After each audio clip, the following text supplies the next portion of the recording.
What's up, YouTube? Your boy Flan speaks back for another video.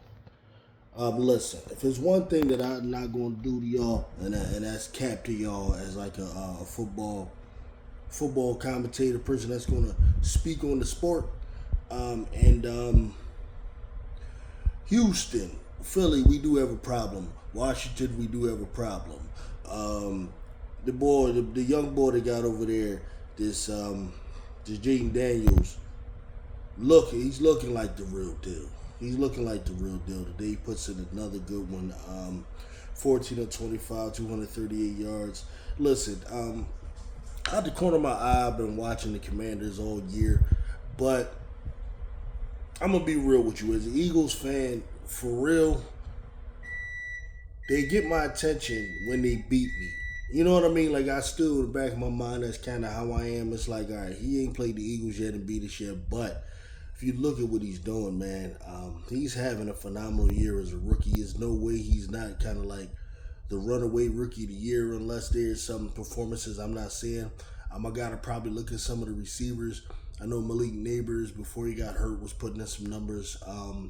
Marvin Harrison Jr., I expect to be putting in some numbers. But, like, if you're talking about the young quarterbacks, I don't know how you don't look at Jayden Daniels. You're talking about 4-1 right now.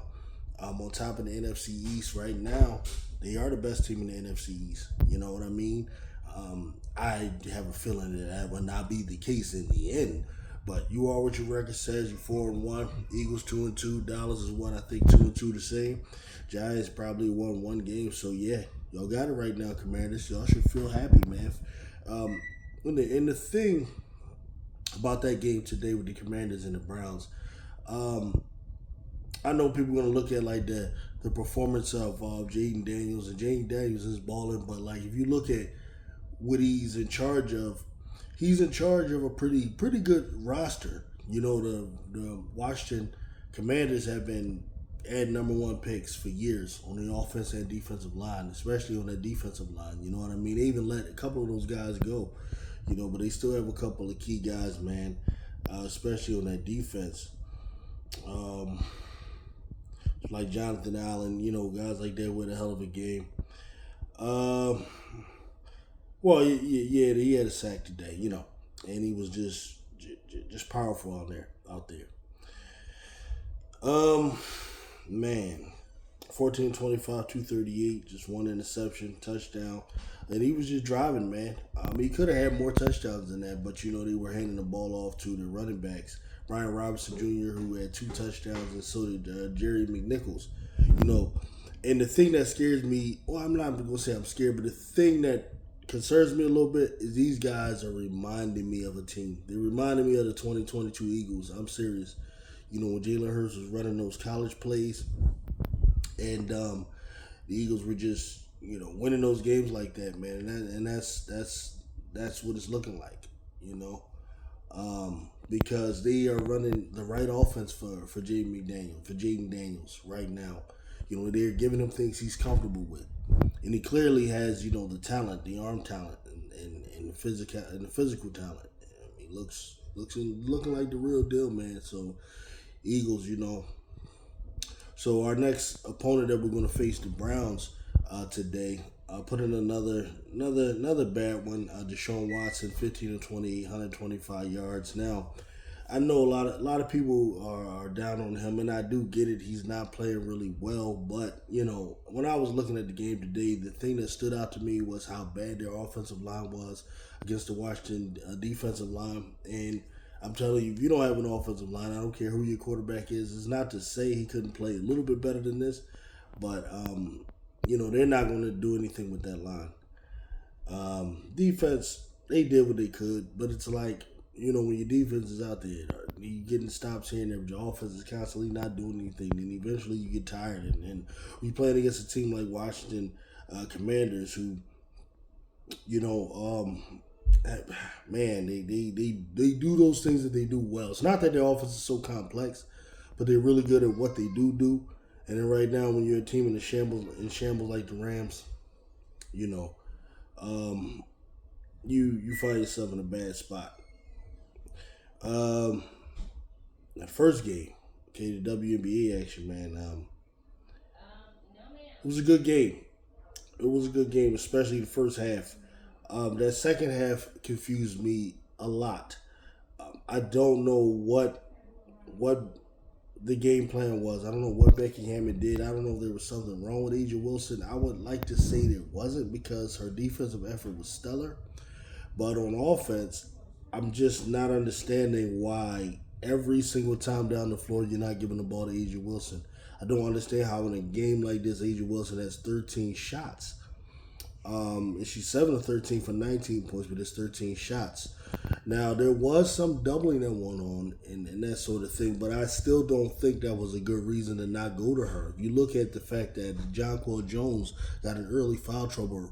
In that first half, she had like 3 fouls. They had to sit her out. At that moment, when Jonquel Jones is out, the difference between New York and some other teams with Asia Wilson is they have length to bother her. Even Stewart has one of the longest wingspans in the league. She's like a 7'1" wingspan, so her defense is pretty. It can cause problems for players, down there in the post. So that was part of it. And then you got Jonquel Jones, who's actually I don't know wingspan. I haven't even looked it up, but it's probably even longer. And she's what 6'5", 6'6".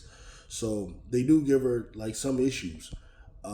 However, Jonquel Jones was getting in foul trouble, which indicated to me, hey, look, the refs are going to be on Asia's side in a game like this. It is advantageous for them to have 5 games.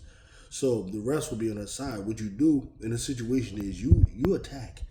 I should have seen a much more aggressive Asia Wilson. And I'm only starting with her, not because I'm putting the blame on her, but I start with her because she's the best player. And I'm not understanding how she wasn't more aggressive and how they weren't making more of a concerted effort to get her the ball. Now, they were fighting this along with the ball movement. They had some really good ball movement. They were running some really good stuff early, especially in that first half. In the second half, all of that got away. There was a point where, Jackie Young, who had I believe her first half, she wasn't really good at all. But she got to a point again where she's trying to get hers, I guess, maybe get her own game going. And that led to some bad possessions. The same thing was with Chelsea, with Kelsey Plum, who had a better.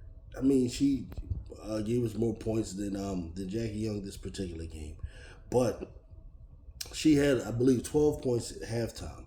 Ended up with 5 in the second half. They were just this is the problem. Either you're going to do a ball movement thing where you're moving the ball constantly and finding the best shot with that, and then you either hitting the shot, whether it's a 3 or getting in the rim, okay, or you're just going to try to feed Asia Wilson and then draw the defense and then create kind of off of that.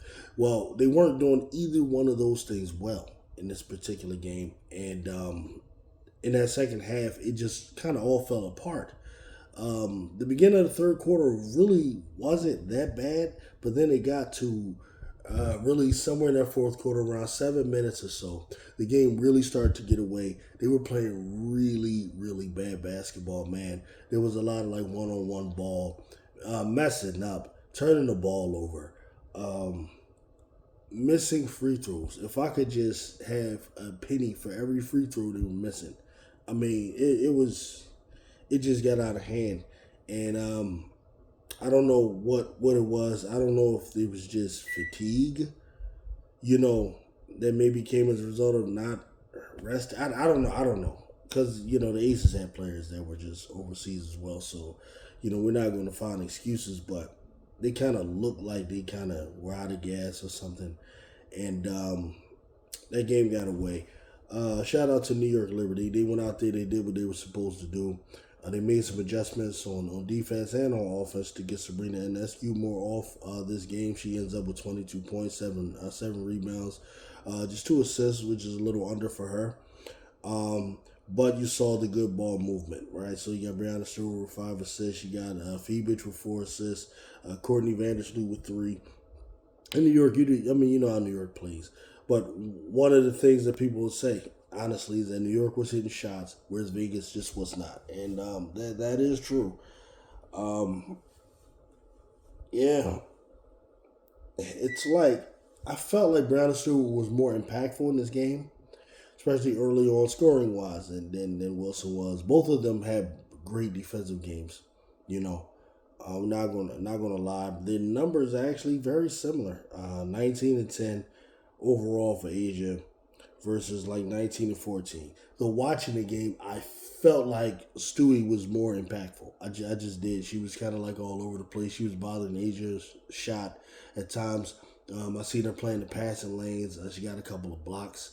Um, it just seemed that way. Though I do recall Asia was getting blocks and playing defense as well. I mean, that's always her. So, man, but that game was really interesting, man. But at the end of the day, like I said, shout out to New York Liberty. They're going to go on and face the winner of Minnesota, Connecticut. And I guess we see what happens from there, man. So I'll get with you folks a little bit later, man, after this Connecticut-Minnesota game goes off. And then I'll speak more on the NFL that I saw today as well. So, peace out.